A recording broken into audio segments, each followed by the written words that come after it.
हमने अपने पिछले चैप्टर में 3 गोल्डन रूल्स ऑफ अकाउंटिंग पढ़े थे, जिसमें अकाउंटिंग को टोटल 3 भागों में 3 अकाउंट में बांटा गया था, जिसमें पर्सनल अकाउंट, रियल अकाउंट और नॉमिनल अकाउंट, और उससे संबंधित 3 रूल्स थे जो हमने पिछले चैप्टर में हमारे पढ़े। अब इनको और डिटेल में आज पढ़ने का हमारा दिन है। Welcome to commerce with Kapil Pathak. तो सबसे पहला जो अकाउंट है हमारा, आप देख रहे हैं कौन सा है, पर्सनल अकाउंट। तो आज थोड़ी सी और डिटेल इस अकाउंट के बारे में हम पढ़ते हैं कि पर्सनल अकाउंट क्या है और उसके नियम क्या कहते हैं। ठीक है, तो मैं इस चैप्टर पे सबसे ज्यादा ध्यान देने की कोशिश करूंगा, क्योंकि ये चैप्टर ऐसा है कि एक अगर हम कॉमर्स की बिल्डिंग बना रहे हैं तो ये उसके नींव का पत्थर, और अगर आप नींव का पत्थर मजबूत ना हो तो फिर बिल्डिंग अच्छी नहीं बन सकती। उसका फाउंडेशन बहुत अच्छा होना चाहिए। कुल मिला के ये है कि कोई भी, चाहे वो किसी सब्जेक्ट की पढ़ाई हो या कुछ कंस्ट्रक्शन वर्क हो या कुछ भी हो, अगर आप ड्राइविंग सीख रहे हैं तो आपको फंडामेंटल आना चाहिए उसके। इसी प्रकार अगर आप अकाउंट पढ़ रहे हैं तो उसके फंडामेंटल्स आपको बहुत अच्छे तरीके से आना चाहिए। ये फाउंडेशन से आपका फ्यूचर, अकाउंट के फ्यूचर का ये फाउंडेशन है, तो इसका मजबूत होना जरूरी है। तो जरूरी है कि हम इस पर थोड़ा सा समय खर्च करें आपको। तो आते हैं हम पर्सनल अकाउंट पे। अब कल भी मैंने बताया था कि व्यक्तिगत खाते उनके नाम से ही जाहिर हो जाते हैं, और इस प्रकार के खाते कैसे होते हैं कि जो पर्सनल किसी व्यक्ति विशेष के नाम से होते हैं, अब वो आर्टिफिशियल हो या फिर भगवान द्वारा बनाया गया हो। जैसे एग्जाम्पल देखते हैं कि रमेश, राम, लक्ष्मी, ये सब नाम ऐसे हैं कि ये व्यक्तिगत खाते में आते हैं। अब इनसे संबंधित रूल भी है। तो रूल क्या है, सीधी सी बात है, पाने वाले को डेबिट करो। जो भी 2 लोग होते हैं, मतलब अगर व्यक्ति है, देखिए व्यक्ति है तो व्यक्ति से संबंधित है कि एक पाने वाला होगा, दूसरा देने वाला होगा। 2 नाम है, एक पाने वाला और दूसरा देने वाला। पाने वाले को डेबिट करो, देने वाले को क्रेडिट करो। 2 ही पक्ष हो सकते हैं, एक व्यक्ति के 2 ही रूप हो सकते हैं, एक संस्था के 2 रूप हो सकते हैं, या तो वो देगा या लेगा। ठीक है, इसको और आगे थोड़ा सा डिटेल में देखने की कोशिश करते हैं क्या है।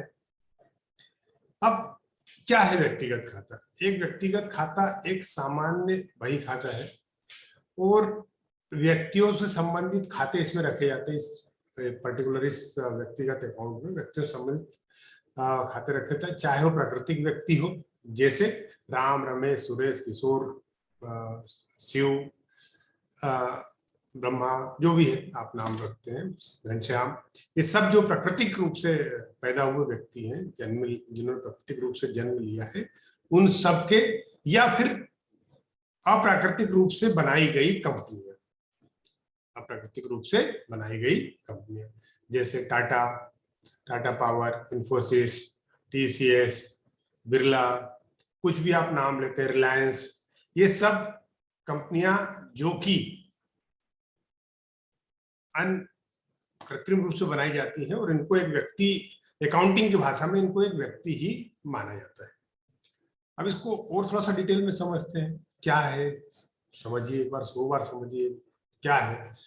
व्यक्तिगत खातों के मामले में सीधी सी बात है कि अब एक चीज और क्लियर करते चलो इसी जगह पे मैं आपको। देखिए, जब हम अकाउंटिंग की बात करते हैं तो छोटे से बिजनेस की अकाउंटिंग बहुत इजी होती है। आपने एक छोटी सी डायरी लिख ली, और उसमें आपने कुछ पन्ने की डायरी लिखी, और उसमें आपने अपने लेन देन को कर लिया, जिससे समझ लो कि सुबह से शाम तक आपने कितना बेचा, उसका टोटल आपने केस कितना बेचा, केस मिलाया और टोटल कर लिया।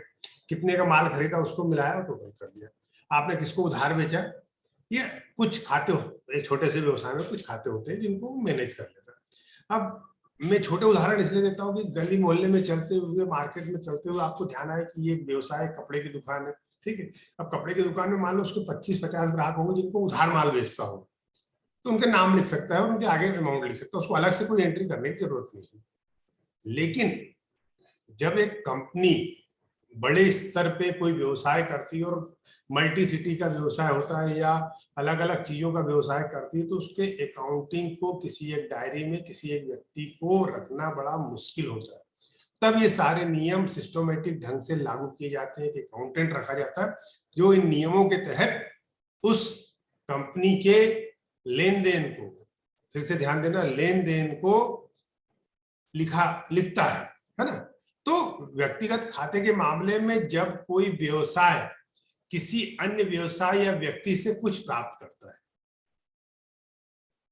ठीक है, कोई व्यवसाय है, मेरा एक व्यवसाय है, ठीक, मैं एक मान लो किराने की दुकान है, फिर वही आ जाता हूँ, मैं किराने की दुकान है, अब मेरा व्यवसाय किराने, अब मैं किसी अन्य होलसेलर से, भाई कोई होलसेलर होगा, मैं रिटेल कर रहा हूँ तो कोई होलसेलर होगा, ठीक है, तो मैं किसी अन्य व्यवसाय से या फिर व्यक्तिगत रूप से भी कुछ आके कोई माल बेच जाता है, तो किसी अन्य व्यवसाय या किसी अन्य व्यक्ति से कुछ प्राप्त करता हूं अपनी इस दुकान के लिए, तो मैं प्राप्तकर्ता हो जाता हूं, पाने वाला हो जाता हूं, और जिस दुकान से मैंने माल खरीदा या जो व्यक्ति मुझे देने आया है वो दानदाता बन जाता है, ठीक है, दान करने वाला दाता बन जाता है, देने वाला बन जाता है, ठीक।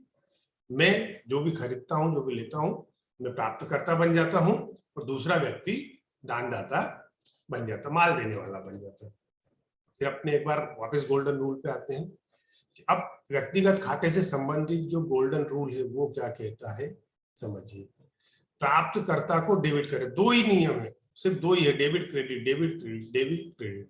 प्राप्तकर्ता को डेबिट करें, ठीक है, प्राप्तकर्ता को डेबिट करें और देने वाले को क्रेडिट करें। अब यदि व्यक्ति या व्यक्तियों का समूह या कोई व्यवसाय, कानूनी रूप से कोई बनाया गया व्यवसाय कुछ प्राप्त कर रहा है तो प्राप्तकर्ता को डेबिट करें, प्राप्तकर्ता को डेबिट करें। यदि व्यक्ति या व्यक्तियों का समूह, पार्टनरशिप फर्म यानी व्यक्तियों का समूह हो गया, सीधी सी बात है, या फिर कोई कंपनी, कानूनी निकाय व्यवसाय को कुछ भुगतान कर रहा है तो भुगतानकर्ता या दानदाता को क्रेडिट करें। सीधी सी बात है हमारा कि अगर कोई कंपनी, हम मान लो, समझिए आज थोड़ी देर के लिए, इसमें एक चीज हो रही है कि आपको हर बार अक्षय कुमार का रोल अदा करना पड़ेगा, हर क्वेश्चन में जो भी क्वेश्चन आएंगे वो अक्षय कुमार का रोल अदा करना पड़ेगा। कैसे?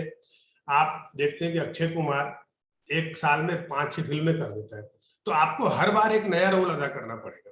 अभी मैंने आपको बताया कि आप रिटेलर थे, अब मैं आप थोड़ी देर के लिए आपको बताता हूँ कि आप एक होलसेलर है। अब एक होलसेलर है तो अब आपने एक रिटेलर को माल बेचा, ठीक है, एक रिटेलर को माल बेचा है, उसकी फर्म को माल बेचा, तो अब आपके लिए प्राप्तकर्ता कौन हो गया? रिटेलर, ठीक है। और इसी प्रकार किसी ने आपको माल दिया, आपको माल दिया, तो वो कौन हो गया? दाता हो गया, देने वाला हो गया। रिटेलर कौन सा? प्राप्त करने वाला हो गया। और एक इंडस्ट्री, फैक्ट्री जहां से आप माल खरीदते हैं और खरीद के एक रिटेलर को बेचते हैं, तो फैक्ट्री जो है देने वाला हो गया और एक जो रिटेलर है वो प्राप्त करने वाला हो गया। तो रिटेलर आपके अकाउंट में डेबिट होगा और फैक्ट्री या एक बड़ी फर्म जिससे आप माल खरीदते हैं वो आपके अकाउंट में क्रेडिट।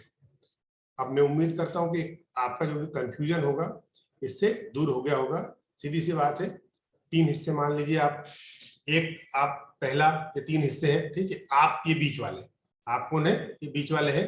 ये बीच वाला हिस्सा होलसेलर है, ये मैन्युफैक्चरर है और ये रिटेलर है। अब आप रिटेलर को बेचते हैं, रिटेलर पाने वाला हो गया, तो पाने वाले को, प्राप्तकर्ता को डेबिट करना है आपकी बुक्स में। और मैन्युफैक्चरर देने वाला हो गया, उससे आप माल लेते हैं, तो वो देने वाला हो गया, देने वाले को क्रेडिट करना है आपकी बुक में। बहुत सीधा सा नियम है, प्राप्तकर्ता को डेबिट करें और देने वाले को क्रेडिट करें। अब हम हमारे दूसरे अकाउंट पे आते हैं, ठीक है। दूसरा खाता हमारा कौन सा है? रियल अकाउंट, एक्चुअल जिसको बोलते हैं, actual account, real account. Hindi में वास्तविक खाता बोला जाता है, हिंदी में वास्तविक खाता बोला, जो होता है, जो भी होता है, एक्चुअल में दिखता है, जो होता है वो सब इसके अंतर्गत आता है। और मोस्टली ये जो है व्यापार में संपत्तियों से संबंधित होता है, संपत्तियों से संबंधित होता है। जैसे एग्जाम्पल देखिए, परचेस। अब एक चीज और यहाँ पे थोड़ा सा क्लियर करते चलो कि परचेस का सीधा सा मतलब, परचेस का सीधा सा मतलब वो सभी चीजें जो कि हम अलग अलग खरीदते हैं, आटा, दाल, चावल, गुड़, शक्कर, तेल, साबुन, किराने की दुकान में जो भी चीजें करते हैं उन सब को हम परचेस में ले लेते हैं, उन सबको हम परचेस, क्योंकि हमने खरीदा। इंडिविजुअल उसकी एंट्री करते हैं, स्टॉक मेंटेन करते हैं, पर अगर एक अकाउंट के रूप में हम दिखाते हैं तो उन सबको हम परचेस में मर्ज कर देते हैं, परचेस में ले लेते हैं। इसी प्रकार जो भी चीजें हम बेचते हैं, जो भी चीजें हम बेचते हैं उनको हम सेल्स में ले लेते हैं सबको, ठीक है। तो ये हमारी संपत्ति और लायबिलिटी से संबंधित होता है। तो फिक्स एसेट्स जो भी है, जो भी फिक्स एसेट्स है वो सब इसके अंतर्गत आती है। अब इसमें क्या होता है कि दो तरीके से होते हैं रियल अकाउंट, दो तरीके के होते हैं। टेंजिबल, मैंने पहले भी बताया था आपको, फिर से बता रहा हूँ वही चीज, और दूसरा इंटेंजिबल, मूर्त खाता और अमूर्त खाता।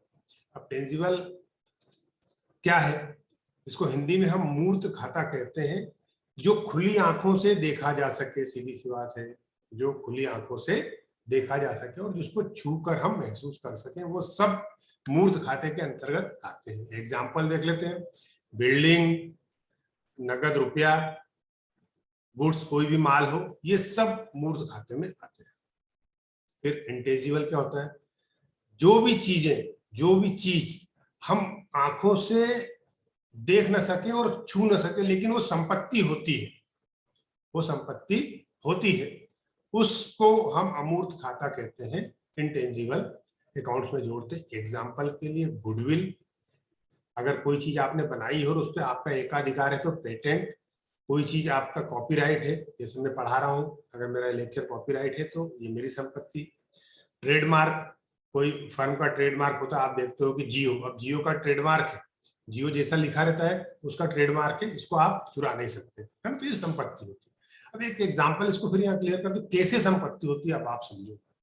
भाई आज रिलायंस ग्रुप ने इतना बड़ा बिजनेस खड़ा किया है, तो उसने एक ब्रांड नेम बनाया, रिलायंस जियो एक ब्रांड नेम बनाया, उस ब्रांड नेम की कीमत आज कोई व्यक्ति, छोटा सा दुकानदार तो छोड़ दो, हर कोई व्यक्ति जियो नाम रख के, या पेटीएम, आपने नाम सुना होगा पेटीएम, अब किसी ने, आज पेटीएम ने पिछले 10 साल से मेहनत करके पेटीएम को इतना बड़ा लेके आया, इतना बड़ा किया उसने।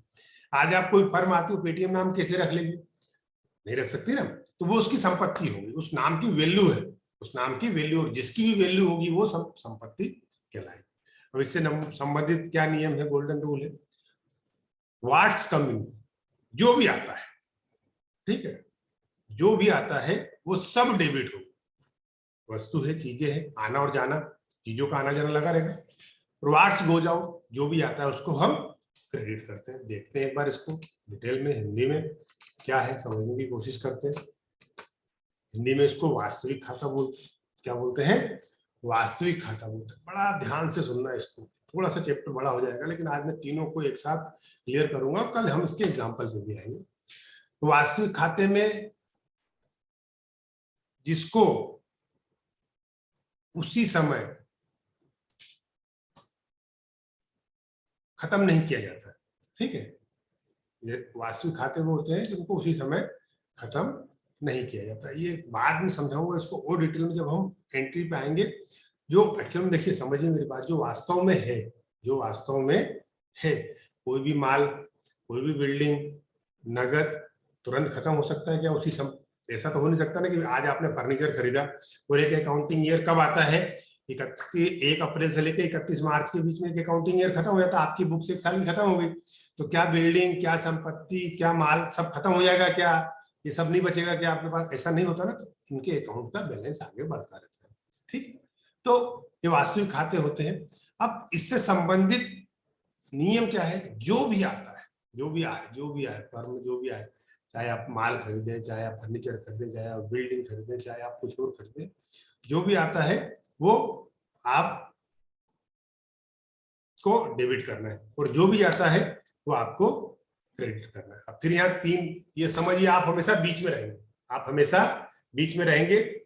अब ये फर्म है आपकी, ठीक है, आप अब इससे जो भी बाहर जा रहा है, जो भी जाता है, मतलब जो भी बाहर जा रहा है, अब कैसे बाहर जा रहा है, भाई आपने किसी रिटेलर को माल बेचा, तो आपके यहाँ से जो भी माल बाहर जा रहा है, ठीक है, दाल चावल शक्कर गुड़ कपड़ा जो भी बाहर जा रहा है, वो जो जाता है उसको क्या करना है, क्रेडिट करना है। एक होलसेलर से जो भी खरीदते हैं, आपकी फर्म में जो आता है, जो आपकी फर्म में आता है उसको डेबिट करना, आपको ने बीच में, ये आपकी फर्म है, नया एक कैरेक्टर है ना, तो आपको लगेगा कि यार कैसे होता होगा, तो ये देखो, जो भी आएगा किसी भी होलसेलर से खरीदेंगे तो उसको डेबिट करेंगे, और किसी रिटेलर को बेचेंगे या किसी ग्राहक को बेचेंगे तो उसको क्रेडिट करेंगे। एग्जाम्पल में देखते हैं हम कैसे। अगर एक वास्तविक खाते में एक्चुअल में अगर कुछ प्राप्त होता है, संपत्ति या कुछ प्राप्त होता है, तो उसको डेबिट किया जाता है, ठीक है।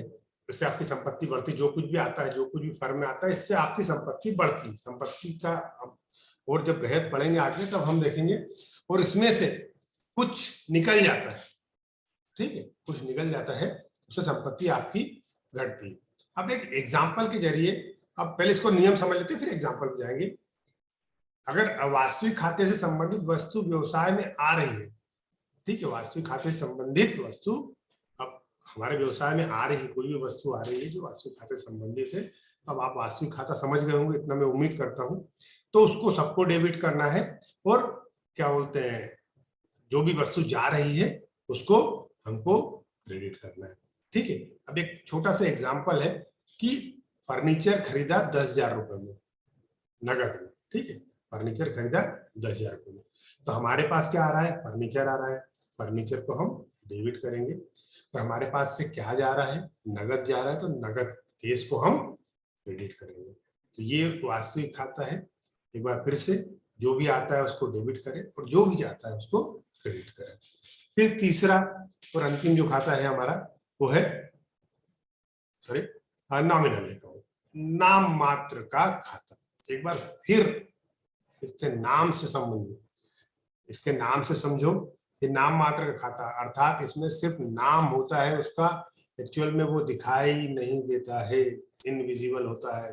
मिस्टर इंडिया में जैसे अनिल कपूर था ना, दिखाई नहीं देता था, वैसे ये अकाउंट भी, इसका नाम तो होता है पर दिखाई नहीं देता है। अब कौन से होते हैं खाते, आय और व्यय दिखते हैं क्या, नहीं ना, कैसे नहीं दिखेंगे आप बताओ भाई। किराया दिया आपने, किराया दिखता है क्या किसी को, कोई बता सकता है किराया होता है क्या, रुपए होते हैं, ठीक है, लेकिन हम उसको लिखते हैं। अब आप एक समझिए, किराया किसको दिया, मकान मालिक, और आप मकान मालिक का नाम है रमेश, रमेश को किराया दिया, तो रमेश को किराए के रूप में क्या दिया आपने, नगद पैसे दिए ना, 5,000 रुपए दिए रमेश को।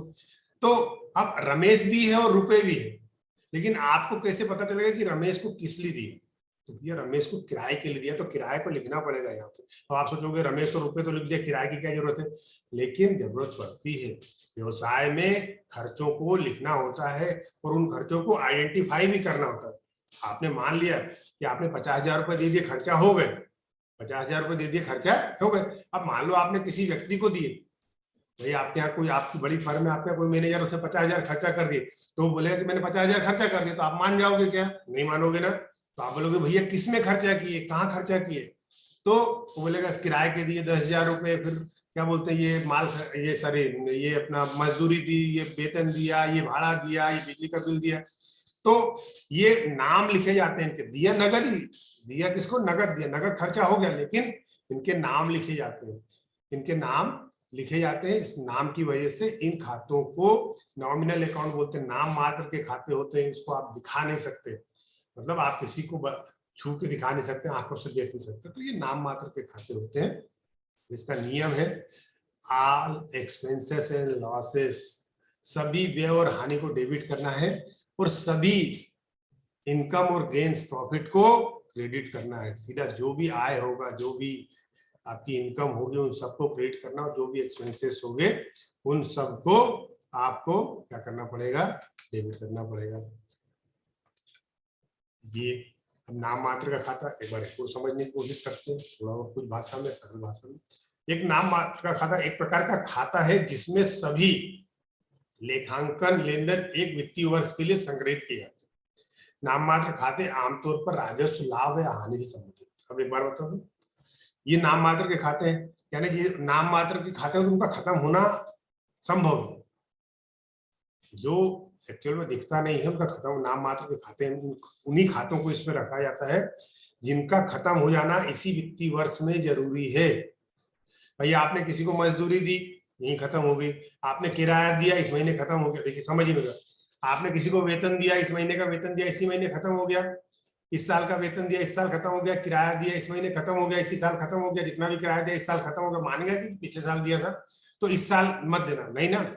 सैलरी दी, मजदूरी दी, भाड़ा दिया, भाड़ा वाला मान ले क्या, आपने भाड़ा दिया, भाड़ा खत्म हो गया, तो तुरंत खत्म हो जाते हैं आपकी बुक्स में, इनको लाभ हानि के रूप में समायोजित करके खत्म कर दिया जाता है। तो यदि किसी व्यवसाय में हानि या व्यय होता है तो उसको डेबिट के रूप में लिखा जाता है, आय लाभ होता है तो इसको क्रेडिट के रूप में लिखा जाता है। ये हमारा नाम मात्र का खाता होता है।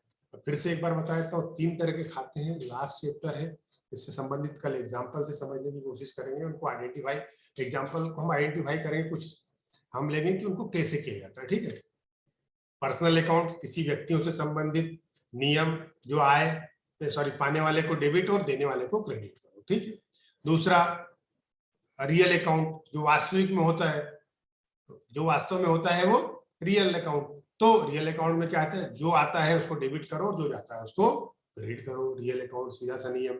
नाम मात्र का खाता, जो वास्तव में होता ही नहीं है लेकिन लिखा जाता है, नाम मात्र का खाता। तो नाम मात्र के खाते में 2 ही चीजें होती है, या तो हानि या खर्चे होते हैं।